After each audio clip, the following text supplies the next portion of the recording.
राजन, तू पूछता है कि मोक्ष मिलने पर कैसा लगता है, परंतु यह प्रश्न ही इस बात का संकेत है कि तू अभी अनुभव को भी एक वस्तु मान रहा है। परंतु जहाँ मोक्ष है वहाँ पकड़ने वाला ही नहीं बचता। अब इसे एक गहरे दृष्टांत से समझ, जो उपनिषदों में संकेत रूप में बार बार आता है। जैसे नमक की एक गुड़िया समुद्र को मापने के लिए उसमें उतरी, परंतु जैसे ही वह भीतर गई, वह स्वयं भी समुद्र में विलीन हो गई। अब वह वापस आकर यह नहीं बता सकी कि समुद्र कितना गहरा है, क्योंकि वह स्वयं भी समुद्र बन चुकी थी। अब राजन, यही मोक्ष है, जहाँ जानने वाले और जानने की वस्तु का भेद समाप्त हो जाता है। तू सोचता है कि मोक्ष मिलने पर आनंद होगा, परंतु मैं तुझसे कहता हूँ वहाँ आनंद भी नहीं बचता, क्योंकि आनंद भी एक अनुभव है और हर अनुभव का एक प्रारंभ और अंत होता है। परंतु जो अंत है उसका कोई प्रारंभ नहीं, कोई अंत नहीं, वह केवल है। अब वेदों का एक सूक्ष्म संकेत देख, वहाँ कहा गया है नेति नेति, अर्थात यह नहीं वह नहीं। और इसका अर्थ यही है कि जो कुछ भी तू अनुभव कर सकता है वह तू नहीं, और जब तू सबको नकार देता है तब जो शेष बचता है वही तू है, वही मोक्ष है। अब इसे एक और दृष्टांत से समझ। मान ले कि तू एक दर्पण है और उसमें अनेक प्रकार के दृश्य प्रतिबिंब हो रहे हैं, कभी सुख, कभी दुख, कभी भय, कभी आशा। अब यदि तू स्वयं को उन प्रतिबिंबों के साथ जोड़ लेता है तो तू उनके साथ बदलता रहता है, और यदि तू स्वयं को दर्पण के रूप में जान लेता है तो तू स्वयं जान जाएगा कि प्रतिबिंब आते जाते हैं, परंतु तू हमेशा एक समान रहता है। अब रामायण का एक गहरा प्रसंग देख।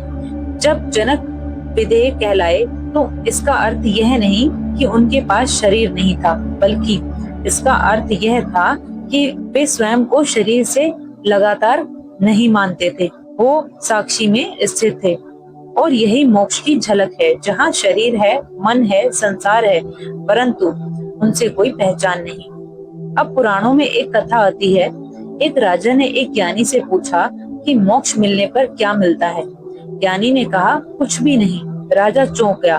तब ज्ञानी ने कहा जो झूठा है वह छूट जाता है, जो सत्य है वह पहले से ही है।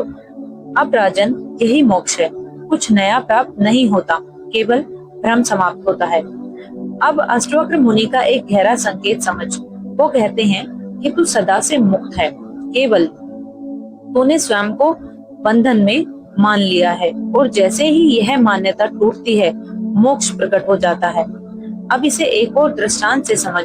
मान ले कि तू सुपन में बंधा हुआ है, तू संघर्ष कर रहा है, तू भाग रहा है। अब यह प्रश्न उठता है कि यदि मोक्ष कोई अनुभव नहीं तो फिर ज्ञानी के जीवन में क्या परिवर्तन आता है, वह कैसे जीता है, क्या उसे सुख दुख का अनुभव होता है, और क्या वह सामान्य मनुष्य की तरह जीवन जी सकता है। यही वह रहस्य है जो इस कथा के अगले भाग में प्रकट होगा। राजन, अब तू उस रहस्य के निकट आ गया है, जहाँ यह जानना आवश्यक हो जाता है कि यदि मोक्ष कोई अनुभव नहीं, यदि वहाँ आनंद, सुख, दुख, शून्यता, इनमें से कोई भी पकड़ में आने वाली अवस्था नहीं बचती, तो फिर उस ज्ञानी का जीवन कैसा होता है जिसने इस सत्य को जान लिया। क्या वह कुछ महसूस ही नहीं करता? क्या वह पत्थर के समान हो जाता है, या फिर उसके भीतर कुछ ऐसा घटता है जिसे शब्दों में बांधना कठिन है। अष्टवक्र मुनि कहते हैं ज्ञानी बाहर से साधारण दिखता है, पर भीतर से अनंत में स्थित होता है, और यही वह विरोधाभास है जिसे समझे बिना मोक्ष की बात अधूरी रह जाती है। अब इसे एक गहरे दृष्टांत से समझ, जो उपनिषदों की भावना में छिपा है। जैसे आकाश में बादल आते हैं, कभी काले, कभी सफेद, कभी वर्षा करते हुए, परंतु आकाश स्वयं न भीगता है न बदलता है। वैसे ही ज्ञानी के भीतर भावनाएं आती हैं, जाती हैं, शरीर अपने नियम से चलता है, संसार अपनी गति से चलता है, परंतु वह भीतर से अछूता रहता है। अब राजन, तू अभी हर अनुभव को मेरा मान लेता है, मेरा दुख, मेरा सुख, मेरी समस्या, मेरी खुशी, और यही बंधन है। परंतु ज्ञानी के लिए अनुभव होता है, परंतु मेरा नहीं होता, और जैसे ही मेरा समाप्त होता है वैसे ही बंधन समाप्त हो जाता है।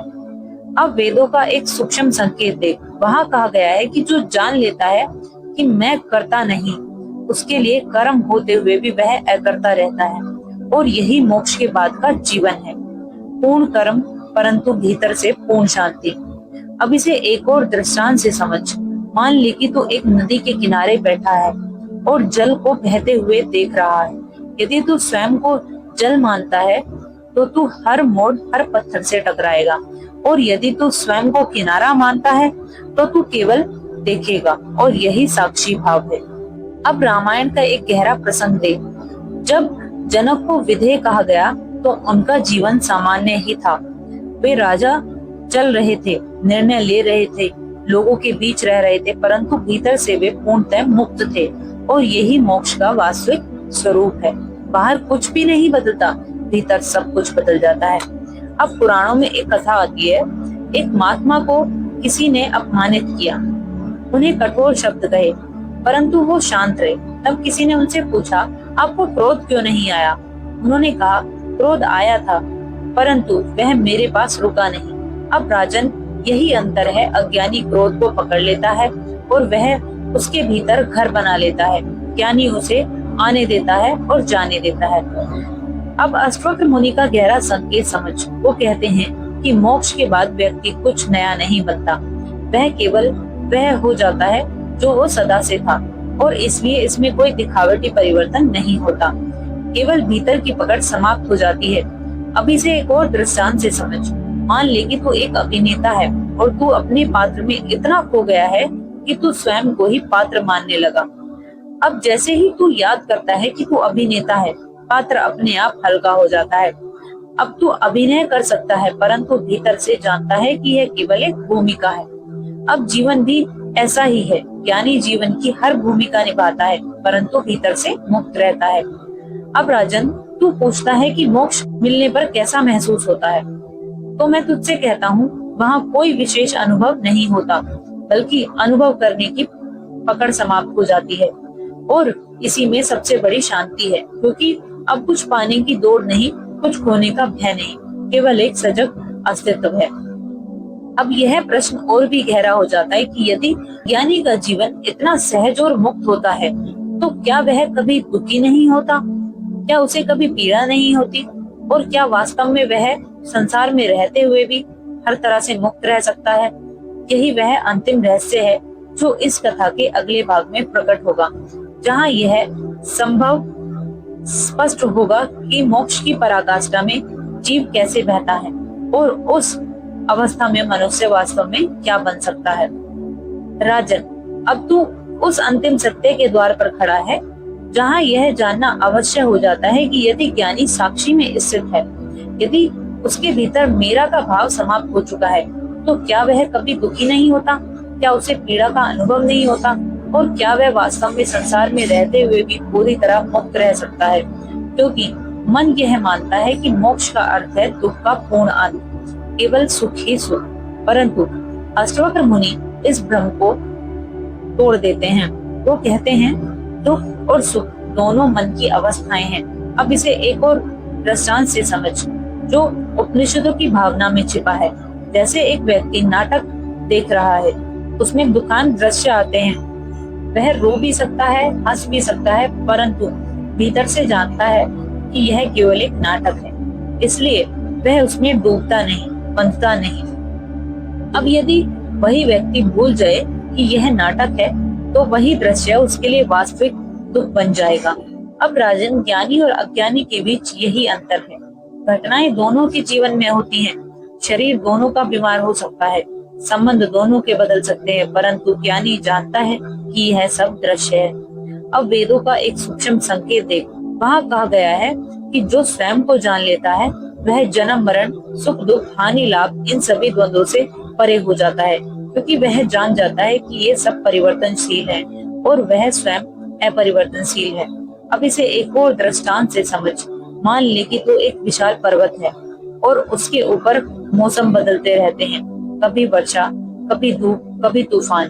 अब यदि तू स्वयं को मौसम मानता है, तो तू हर परिवर्तन से प्रभावित होगा, और यदि तू स्वयं को पर्वत मानता है, तो तू स्थिर रहेगा, चाहे ऊपर कितना भी परिवर्तन हो।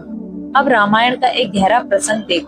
जब श्री राम ने अपने जीवन में अनेक कष्टों का सामना किया, तब भी उनका संतुलन नहीं टूटा। उन्होंने दुख को भी स्वीकार किया और सुख को भी, परंतु वे किसी से बंधे नहीं, और यही मोक्ष का सार है। अब पुराणों में एक कथा आती है। एक व्यक्ति संत के पास गया और बोला, मैं बहुत दुखी हूँ, कोई उपाय बताइए।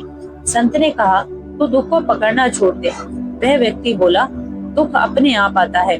तब संत ने कहा, आना उसका स्वभाव है, पकड़ना तेरा स्वभाव बन गया है, और यही अंतर है। दुख आ सकता है, परंतु यदि तू उसे पकड़ता नहीं तो वह वैसे ही जीवन का पूरा अर्थ बदल जाता है। अब इसे एक और दृष्टांत से समझ। मान ले कि तू स्वप्न देख रहा है और उसमें तू रो रहा है, दुखी है, संघर्ष कर रहा है। अब जैसे ही तू जागता है, स्वप्न समाप्त हो जाता है, परंतु जागने के बाद तू यह नहीं कहता कि मुझे स्वप्न में दुख नहीं हुआ। तू केवल यह जानता है कि वह वास्तविक नहीं था, और यही मोक्ष है।